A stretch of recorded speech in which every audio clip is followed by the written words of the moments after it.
through the retirement process, when I first decided I was going to retire,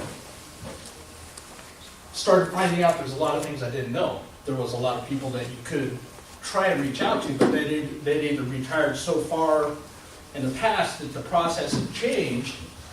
So I started looking and I was like going, okay, I got to figure this out because there's so many pitfalls. There's so many things that you can do or change, things that will cost you money, things that can help you save money. So as I was going through the process, people that were getting closer to me kept saying, hey, are you taking notes? Are you writing all this down? Because I'm going to be 2 years out and I want to, you know, I'm going to pick your brain. So I started taking notes. Thank you. I can make this work. How do I make this work? The pad in the center, click to the right. Right arrow. The right arrow on the pad in the center. Gotcha. There. Okay. What to do first? You got to pick a date. So, and it doesn't have to be a specific date, but if you know you're going to retire within a year to a year and a half, you have a kind of general idea, okay, I'm going to start the preparation process. So the first thing I did once I knew I was going to leave, I contacted PERS, set up a meeting with them, and do it in person, because it'll take 2 to 3 months for them to actually fit you in to go out and do a meeting. The benefit of doing that meeting is they're going to do a complete audit on your account based on the information that the City of Henderson has provided. City usually provides financial information PERS every July. It runs on the fiscal cycle. So, as an example, my meeting ended up, I requested it in November and I got it in February, so it took a while. But when I went out there, they had all my information pulled up and they basically said, this is an estimate of what you're gonna make. So they looked at my highest 36 months, gave me an idea of what I was gonna be making at that time in February if I had left that day. But they even said, this will change due to the fact that we're going to receive updated information in July, and then anything else that you've made up until the time you separate, we will do another audit on you right before you leave, and your pay will probably go up based on if you work any more, call back, or you know, you get a raise through the contract or whatever the case may be. So that's one of the biggest benefits of actually setting that meeting. They're going to let you know. They've already done an audit, so if anything, worst case scenario, you're going to actually get an increase in pay once you do separate. It shouldn't go down because they've already got all the information that they need. That was one of the problems that we had with a bunch of our retirees approximately 10 years ago. The information that the city had provided wasn't accurate, and those guys actually ended up taking a $400 to $500 reduction a month in their pay. So set that meeting. We're going to talk about that. Oh, how the benefits determined. Zach already kind of went into that, and basically all they do is they take your highest 36 months, times whatever your conversion factor is, times your, so that would give you, or times your amount of time on. That gives you the percentage of that thing. You guys want to go over that again, or were you? There's a slide for that right here. Here's the chart. So, same thing. The kicker, nobody actually knows what the kicker is. Nobody knows how it came into being. All I know is you get a kicker. So, and Don Griffey tried to explain it once, but if you've ever listened to Don Griffey talk, you guys don't know Don Griffey, but if you've ever listened to him talk, it started off, he was a Crowfoot Indian and something happened and he got the kicker put in place all by himself. So, anyway, just like Zach said, we're not going to go over the whole thing, but it's basically $75,000, just to use the number, times 20% is $15,000. They add that into your thing and divide by 12.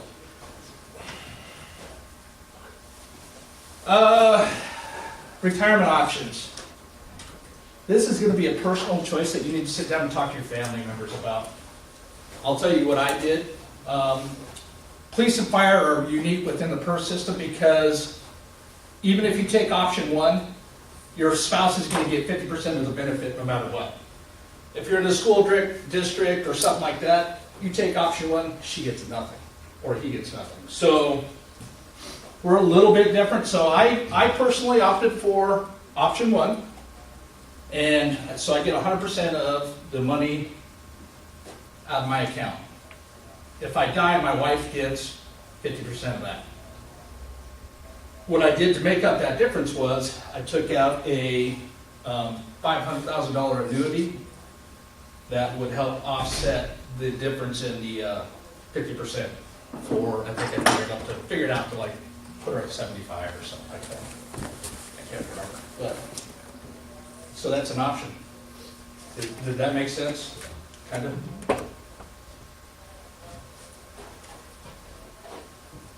Option two, wife will only get 77%, option three, 87%. So to me, it just made more sense to do with the option one. So Jimmy, you took out life insurance. Yeah. And did you do? Get it as quick as you can too, by the way, because I had to go on a diet and quit drinking beer for like 8 months just to get my liver enzymes and everything down back to normal. So it was hell. And I had to exercise too. So all that weight I lost, I put it back on. Whole or term, what'd you do? I did term, and you know what, just because at my age, it's so much cheaper, I mean significantly cheaper than going whole. So I got a 20-year fixed term through my insurance company, or coverage, and that put me up actually to right around 73, I believe. No, it's 25-year term, I'm sorry. So I'm at 75. That's good with you. Jimmy, just for clarification, so if you pass away, your wife would have only gotten in option one 50%? Correct. Wow. So So life let's say I make $8,000, she would get $4,000.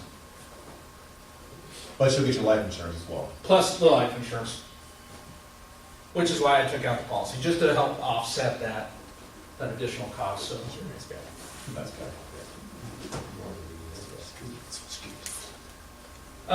you know, the second thing I did, I love working for the city of Henderson. I mean, they've been very, very good to me, and I also want to show respect to the people that, you know, have helped me and guided me through my career. So I contacted fire administration. I gave them a general idea of when I was going to leave. This allows them to plan for future succession. You know, are we going to have to put on a promotional test? Are we going to have to do this? You know, it was just respect. And plus, they sit down and take you out for beers. The other thing I did, once I was done with the PERS, I'm in Nationwide, so I contacted Nationwide, set up a meeting. Julie came out and she handed me a folder of all this paperwork. She goes, and I did this about 6 months out, 7 months out. And she goes, we'll just go over it.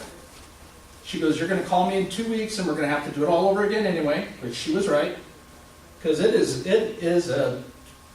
a nasty bunch of paperwork that you got to go through, and it's very confusing. So anyway, she came out, we had a meeting, we went through all the paperwork, we discussed the potential for the 457 catch-up provision. I used it, and I'll explain what the benefit of that was, but the way I had worked it, in order to qualify for that, you actually have to prove that you have not been maxed out over all the time. So that involves going through telestaff, turning out everything, showing, you know, it was just a pain in the butt. So, I believe Rich talked about it.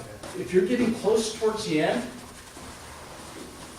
maybe reduce the amount you're going to contribute just to show that you haven't been maxed out all the time. And it's a lot easier to track, and then you can it's easy to fill out the paperwork and show proof, and then she submits it for you. One of the things that I screwed up on was this one. The paperwork needed to withdraw funds after retirement. Once you leave, the city pretty much, I'm not going to say they don't like you, but they're not your friend no more. No, I'm teasing. What will happen is that once you separate Nationwide, I'm not sure how it works, but Nationwide still requires you to get a signature from the city stating that you have left and that you are requesting the funds. Well, when you go to the city, they say it's not our money anymore, it's your money. Just send it in. And then you show them the paperwork, and it just becomes a big pain in the butt, because nobody wants to sign it, no, it's just a pain. So, Julie will help if she's still the representative at that time. She will have you sign it for withdrawal for the month after you separate. It's a one-time draw of $25, and then that actually sets you up to where you can withdraw money on the internet or whatever. You never have to do that paperwork again. So get that taken care of right away before you leave. That way the city will still work with you and help you with that process. Any questions on that? Okay. Jimmy, I do. Yeah. How long did it take once you contacted admin or the city on that? How long was that process? I mean, so you could kind of forecast that out. I mean, how long did you get? 3 months, 6 months, 8 months? Just to kind of get everything completed was a smooth transition. Well, that was the one part that I forgot to do. Contact HR and let them know that I was leaving, so I was way behind the 8 ball. Okay. They actually called me and said, "What are you doing? When are you leaving?" I said, "I think it's next week." And they're like, "Oh, well, you need to get in here." Yeah. Yeah. Contact HR. Talk to Alyssa. Very, very helpful. They will walk you through the paperwork that you're going to need for your RHS withdrawals. They'll help you set that up. We'll talk about the RHS also. They will talk to you about the insurance plans and how, which you want to do, or what you're going to get. Are you going to stay with city self-funded? Are you going to go to HPN? Or are you just going to separate totally? So they'll talk to you about that. They'll talk to you about the monthly premiums. That monthly premium thing, I was not prepared for. And I'll talk to you about that in just a minute. They will talk to you about your service time and the retiree's health subsidy. Totally separate program than the RHS account. Totally separate. So we'll talk about that also. And then they'll also get you the paperwork for first. I think I got this up there in a minute. Your 457 plan, I know you guys have had this beat into, not beat into, but we've discussed it a lot. That's a lifesaver, or at least it was for me. I started late. Don't start late. Actually, Captain Johnson is the one that came in he was my firefighter, and he said, "What are you doing with your 457? Oh. So he actually set me down and helped me set up a catch-up provision, basically, and that thankfully helped me after I retired it, because otherwise I'd be in trouble. Now, this is all of my research. I've tried to find the answers to these, and 457s are kind of a rare beast, but once you leave, you cannot continue to invest in the plan. From what I can tell, and everybody I've talked to, once you separate employment, you can no longer contribute money into the 457, because it was all tax deferred. So any money that you're bringing in, you're not going to be able to stick into there because it's not tax deferred anymore, and they don't want to commingle those funds. You cannot borrow against it anymore. Currently, if you have a 457, you can actually, if you need to, borrow against it. You pay interest on it, but you're actually paying yourself interest. You can no longer do that once you separate. Anything you take out of that is considered income. So if you start drawing $600 a month, that's going to be $72 to $100 additional income at the end of the year. So that's something to be aware of also. You can transfer the money to another investment vehicle, but you're going to be bound by that investment vehicle's rules. As an example, I took out some of my 457 money and stuck it into a 401. Or a Roth. What was that? Was it a Roth? Do you remember? No, I think it was more like a 401. I can no longer touch that money until I'm 59 and a half. Or if I do, I pay a 10% penalty and taxes on top of it. So just be aware of, if you're talking to your insurance agent or if you're talking to somebody that's going to want you to do some investing, just be aware you need to know what it's going to go into, because as soon as you transfer it, whatever vehicle it goes into, you're bound by those rules. If you stick it into the stock market, you're going to pay taxes on that money coming out. It's going to be income. So you can take it out and invest it in the stock market, but just be aware it's going to show as yearly income and you're going to pay taxes on it.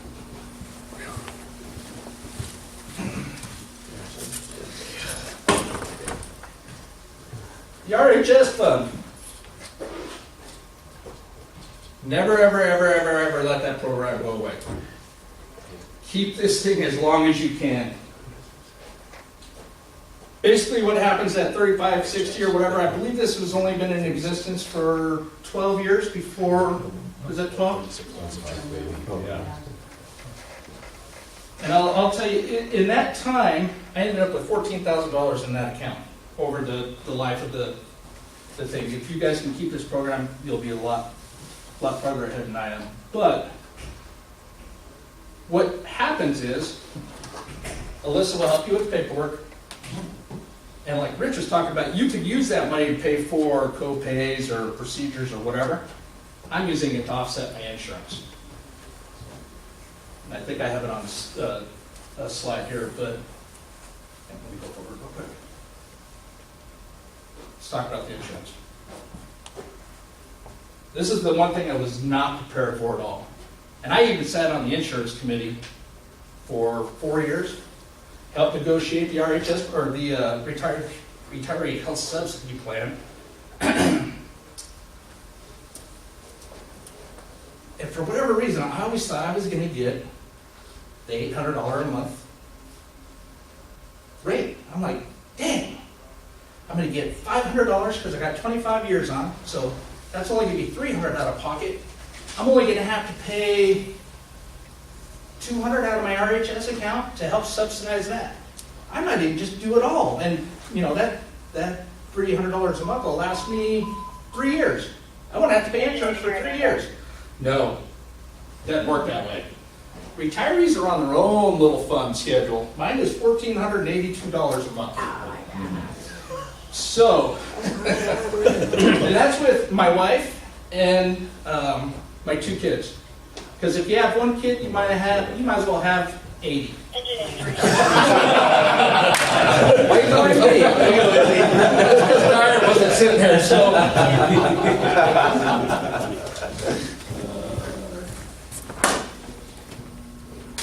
And I believe we got a chart on here that shows the differences. Did you load it up, Zach? Hey, I did. It's a different window. We can pull it up when you're done. Do you want me to pull it up right now? Yeah, let's pull it up right now.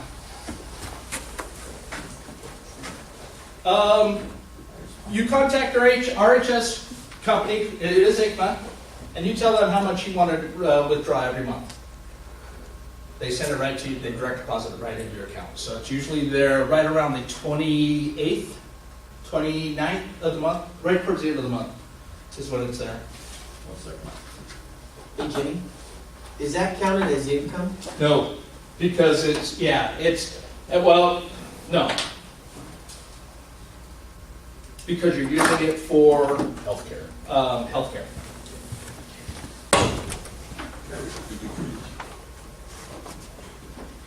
Do they audit that, Jimmy? Do they ask you for premium receipts, or do they? Do you just request them? They kind of give it to you. How they track that? Who? The IRS? Yeah. On that money. I don't know. I pay an accountant to do my taxes, so hopefully. They don't track it until you're audited. Yeah, until you're audited. Yeah, What are you trying to hopefully say? I'll let you know. Yeah. Okay, How can people find this form? That is true. this is actually on the city's intranet, Same thing. but this is the current So the union needs to go in and- health insurance premium rates for City of Henderson. Pre-retiree plus children, 14, or pre-65, because I'll tell you about what happens after that. $1,482.24 a month. And I think I got the life insurance, so you get a little, yeah, it costs $4 more. Keep the life insurance. If you go to the health plan of Nevada, it's $200 difference. I like the flexibility of being able to go to whatever doctor I want, or, you know, for the most part, so I chose to stay with the city self-funded plan. Even if, when my son turns 26 and leaves, or I'm sorry, retiree plus one or more, Yeah, you're right. Retiring That spouse. one's plus. yeah, it'll still stay that, because it doesn't matter how many kids you got on there. And then when my daughter gets off, or if she ever gets a job that has insurance, which would be nice, it only goes down $400.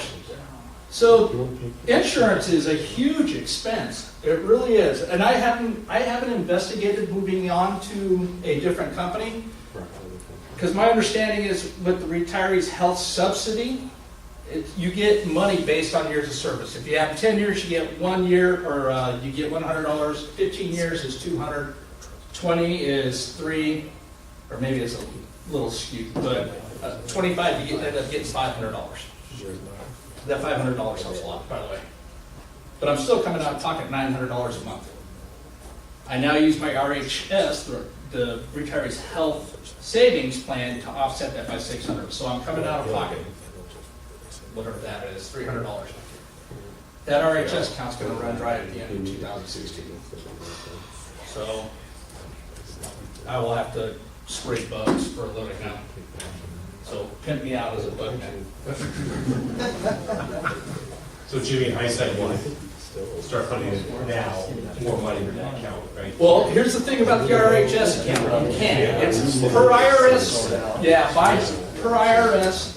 You cannot make individual contributions into it. It has to either be contractual or through the city. But you can just change the allocations, right? That, you know what, I didn't think so, but I haven't done the research on that. I don't know. And it falls under IRS code 400 and 700, and both codes fight each other. This account is technically illegal. It's been in the Justice Department for over 12 years in its existence. The reason they won't rule on it is because no politician wants to take credit for killing retiree health services for firefighters and police officers. They won't rule on it. It's technically an illegal account. And when we first started it, we could put money into it, and they could constantly change the amount of money that went into it. And as they came in, they said, what is it, IRS code 400 or IRS code 700? And they came back and needed it. But you said it's both. Okay, well, if it's both, either you put money into it or your employer does. Who's going to put money into it? The employer did. And then as our benefits changed in negotiations, we cut the amount that was actually going in there. So it can be negotiated by our union in future contracts, and that's the only way that's going to change. Right. So go back and follow IRS code 400 and 700 in detail, and when you do, you're going to be nauseated, and then go get professional advice. The city hates this account. Yeah. They absolutely hate it. They want to get rid of it. It was designed for rich people who have concierge doctors, and when you hit your $5,000 amount, then it kicks in. Yeah. So that's what's so confusing about this, is how do you use it and what do you get? So go get professional advice on this one. Yeah, like Tom was saying, private sector, initially this RHS account, style account, was meant for high deductible insurance. Persons who were purchasing insurance with high deductibles, it was meant for them to be able to subsidize their high deductible insurance. That's why that was initially set up. There was a pretense that, hey, if you don't use it, you lose it and it goes back to the general fund. On the ICMA website, it says that it can be passed down. So I'm not entirely sure what the regulation on that is. There is a part on the ICMA website that says RHS may be pushed to a beneficiary in the case of your death or whatever. So I'm not entirely sure. Yeah. One of the things to know is most of all of these accounts are always have one statute fighting another statute on all that stuff. But the nice thing about that and why they're still in existence and why they can work is that the more we get together and fight for exactly what we want, we will get it. It just takes some time to do it, and you got to push it through. So, and the reason why that nobody wants to touch it is exactly what Tom said. So they don't want to be a bad guy on it. So if that's the case, we should take advantage of that as a group and push in exactly what we want. The problem is figuring out exactly what we want, and that we need to do through a professional because it's to benefit the majority of us. Originally, for the single person who's doing this or the single trustee that's doing that, that's a lot easier to do. But with us, we're like a giant trust. If you think of us as like a giant family, and we're all part of that, So now we all have to make that decision. And some people have to sacrifice, and others, will have to sacrifice as well. But that's the way to do it. So if we could figure out exactly how we want or what we want from it, we can keep pushing that issue, and we can actually get that done. So, and everything that they tell us that, oh no, that this count can't do that, you just bring up the other statute. And then if they say that can't do it, you bring up the other statute, and then they'll allow you to do it. So It's so crazy. It is. Once you hit 65, you're now Medicare eligible. Medicare, Medicaid, I get them confused. But you're eligible for Medicare. Your $500 subsidy based on your 25 years of service is now gone. Basically what they do is they roll it over and they'll pay you $250 a month for your Medicare gap insurance. So basically they're just getting you off the plan and getting you into Medicare, but they're going to pay for your insurance or your premiums for the gap plan. And I believe what's the highest? The highest one, I think it's only $175 or something like that right now. It's not, I don't know, I should have looked that up, I'm sorry, but they do pay for your gap insurance.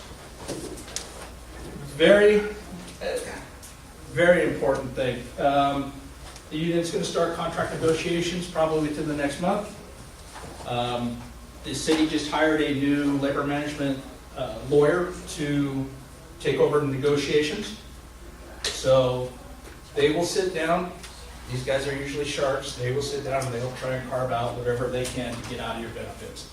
If we have, or if you have the option, always try to keep that. So Jimmy, so based on the contract, so say if this was carved out, just as an example, would that affect you? Since it was Yeah. contractually agreed to when you were, Well, I still have, my account's already set up and funded. okay, so you're. So I would be okay, and whatever you guys have in your account would still be there and available for you once you retire or separate from the city. Just future contributions will probably be done.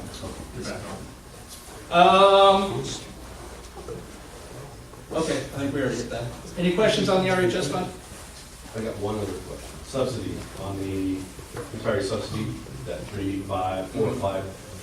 So say if somebody was a 20-year guy, but they bought 5 years, now subsidy is that kicked also? It's 20 years, Actual it's time. actual time. So if you do 20 year, or if you have 20 years in and you bought 5, you're only gonna get the subsidy for the 20. Okay. Yeah. That was usually when they started talking about that, that's when I went to sleep because the actuarial guy was running numbers and I was like, oh, Yeah. when's lunch? Some of the interesting things, you get paid once a month. You get paid on the 4th working day before the end of the month. So it changes. You don't even get the 4th Monday. You get whatever the 4th day from the end of the working, it's weird. So I actually call a friend of ours and say, hey, when do we get paid? Because she's been in the system for 4 years and knows. So, yeah, and the first 3 months, you're like, going, okay, you're afraid to spend money, and then you're like, oh, I got all this, oh, I'm doing good. But then your car breaks, or your daughter wants to go to school, or, you know what I'm saying? Things that I didn't plan for, like these guys are talking to you about, I'm not having to come out of savings or out of pocket. So that money that I had saved up, it goes fast. Yeah. And you're like going, wow. And then you look at your wife and you say, don't spend any money, because you're only 2 weeks into it. You still got 2 weeks to go before you get paid again. And you're like, gosh, dang, I can't even go out and get a beer. I actually notched, they had to pay for me for like a month because I didn't have any money. It was horrible. And I'm not used to not having money, because if I needed money, I'd go work an overtime shift. You don't get that option anymore. You are, whatever that monthly income is, you get that minus $1,400, because there goes your insurance right off the top. Oh, $2,000 in taxes or whatever you're going to pay. So whatever that benefit is, you just lost probably a quarter of it, to, if not more, just in deductions right off the top. So it does take time, and you have to learn how to budget and work through it. So it's an interesting process. It's an interesting transition. I pay all my bills. Don't retire is what you're saying. Don't ever do it. Well, no. Plan accordingly. I will say it's actually the best thing ever. It really is. Absolutely. But I pay my bills twice a month. So I know as soon as I get paid on whatever 4th, whatever it is, I sit down, And I do my bills that are early. But then you get like your power bill and all that stuff towards the end of the month, so you have to sit down and you have to do those bills also. Because you can't really forecast them. So, any questions? Is it working? I broke it. I did broke it, it's all